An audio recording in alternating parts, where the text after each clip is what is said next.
O cenário é excelente, os personagens mais ainda. Cada um deles tem uma história, um plano de fundo. Todos eles têm uma motivação, um objetivo, um foco. A personalidade de cada um é claramente distinta, e você se apaixona por cada detalhe desses personagens. Mas de repente alguma coisa muda. Os personagens param de aparecer. Começa-se a focar em apenas dois ou um pouquinho mais. Aquele plano de fundo, aquele objetivo, aquele foco simplesmente some. E todos aqueles personagens excelentes se tornam meros coadjuvantes. Olá a todos, eu sou o Gin. Nessa introdução, tenho certeza de que você reconheceu ao menos um anime. E é sobre isso que vamos tratar nesse vídeo, sobre essência. E mais precisamente, a essência de um dos animes mais famosos da história, Naruto. Para começar, vamos definir o que seria essência. Essência é aquilo que é a parte mais importante, característica de um ser ou de algo.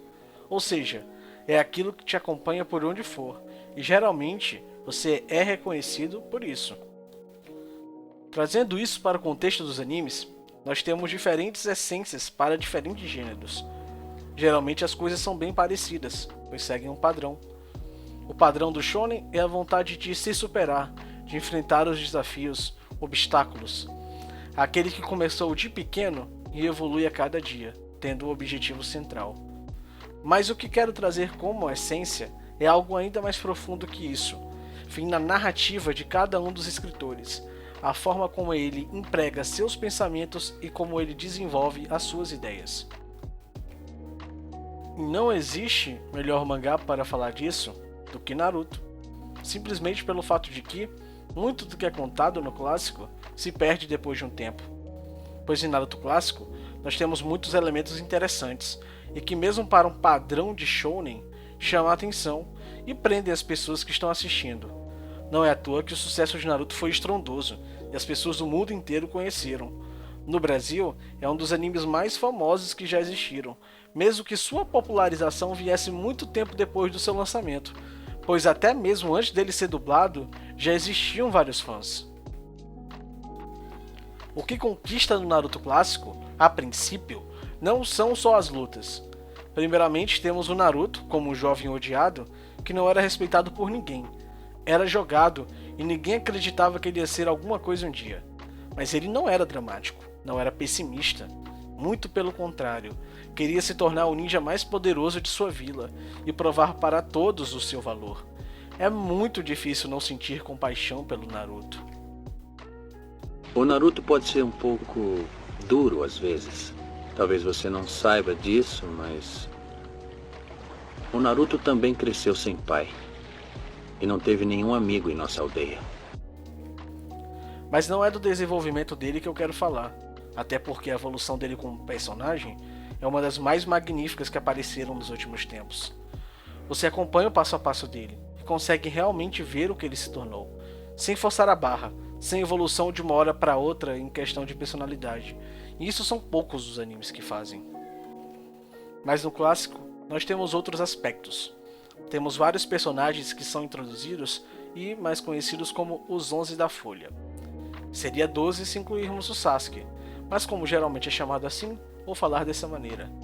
E os 11 são o Naruto, a Sakura, o Shino, o Kiba, a Hinata, o Neji, a Tenten, o Rock Lee, o Shikamaru, o Choji e a Ino. E cada um desses personagens tem sua personalidade definida logo quando tem seus primeiros combates. O Shino é mais reservado, o Kiba é mais impulsivo, o Neji é calado, mas quando fala alguma coisa é para atacar alguém. E por aí vai. Todos eles são desenvolvidos em suas lutas, principalmente no Exame Chunin, que é o segundo grande arco do mangá. Cada um deles tem sua luta e nela aprendemos mais sobre seus movimentos e sobre suas personalidades. Talvez com exceção de Choji, que nesse arco não é tão desenvolvido, é fácil se afeiçoar ou sentir raiva de um deles, porque a narrativa te faz sentir isso. Inclusive, era bem comum na época alguém ter um personagem favorito que não era o Naruto ou o Sasuke. O arco do Exame Chunin é tenso, porque estamos falando de jovens que ainda não tinham tanta experiência em combate. Na verdade, todo o arco do Naruto clássico carrega essa tensão, pois não há nenhum superpoderoso e estamos introduzidos no mundo com muita gente acima das crianças. E ao ver o Gaara apresentado, toda a tensão do personagem, como os protagonistas reagiam, o medo no olhar, tudo isso é fantástico, principalmente para a conclusão que iria acontecer um tempo depois. As batalhas não eram simplesmente troca de poderes, elas eram pensadas. Shikamaru ganhou uma luta simplesmente por estar próximo a uma parede. Shino conseguiu enganar Kankurou e se aproveitou de uma brecha para derrotar o comandante de marionetes. Resumindo, não era simplesmente trocação de soco. Olhando agora para o Shippuden, as coisas mudaram um pouco, não é? E aqui vamos chegar no ponto crucial. O que poderia ter sido o melhor personagem da obra, Rock Lee, alguém que nasceu sem chakra, a energia essencial para se fazer um jutsu, foi menosprezado também, igual o protagonista. Ninguém acreditava nele, mas ele acreditava. Se esforçou mais que os outros, socava, chutava. Se não fizesse 1000 abdominais, teria que fazer 1000 flexões, e até quando fizesse, continuaria o treinamento. Rock Lee era o melhor exemplo de superação que tínhamos até então. Na minha opinião, até mais que a do Naruto, a julgar pelo universo em que ele está inserido. Lee teve sua aparição já colocando Sasuke na roda, o derrotando fácil, mesmo que não fosse uma luta séria. Mas nós temos mesmo seu potencial na luta contra o Gaara, que até então era o antagonista que mais metia medo na gente. E eu acredito que não preciso comentar sobre essa luta, né? Está aí no hall da fama das melhores da história. Efeito de câmera, coreografia, peso, cenário, movimentação, tudo é formidável. Mas no fim, ele foi derrotado. Mas não era demérito ser derrotado, pois como seu próprio treinador falou, ele provou seu valor. E com certeza provaria mais ainda, pois a essência de Naruto era essa, a essência do gênero shonen. Mas não. E talvez essa seja a maior decepção que eu tenho com esse mangá. Não ter visto Lee provar o que ele sempre dizia, principalmente pelo que descobrimos do Naruto depois, que também sempre se esforçava. Mas logo vimos que ele não era só superação, reencarnação de Ashura, filho do quarto Hokage, Kyuubi, etc. E não me levem a mal, isso não diminui o esforço que ele teve, não diminui a evolução. Naruto é muito mais do que apenas isso. Porém, ao ver isso, Kishimoto me disse que Lee estava errado, que o gênio não seria derrotado pelo trabalho duro, que quem nasceu com poder sempre venceria aquele que não possui. E isso me decepcionou muito. Não apenas isso, mas ao ver todos os personagens que amávamos no clássico virarem figurantes. Isso me fez ver que Naruto perdeu um pouco a sua essência. Os personagens que eram tão legais, que tiveram um arco excepcional, aquela batalha contra o Quarteto do Som, ver o Shoji ferido no chão tendo dado tudo de si para vencer a luta, o Neji à beira da morte após vencer Kidomaru, Kiba se esforçando muito e sendo salvo pelo Kankurou, Lee lutando com tudo que podia contra Kimimaro e sendo salvo por Gaara, Shikamaru contra Tayuya e sendo salvo por Temari. Essas lutas foram incríveis, e de vez em quando me pego as reassistindo, porque não era apenas um poder voando para um lado e para o outro, existia ali um senso de superação. Eles claramente estavam atrás, mas evoluíram durante as lutas, para no final vermos que mesmo assim, perderam. Sasuke foi embora e Shikaru se decepciona, mas vê que mesmo achando que fosse um péssimo líder, todos voltaram vivos. E me diga, onde eles estão no Shippuden?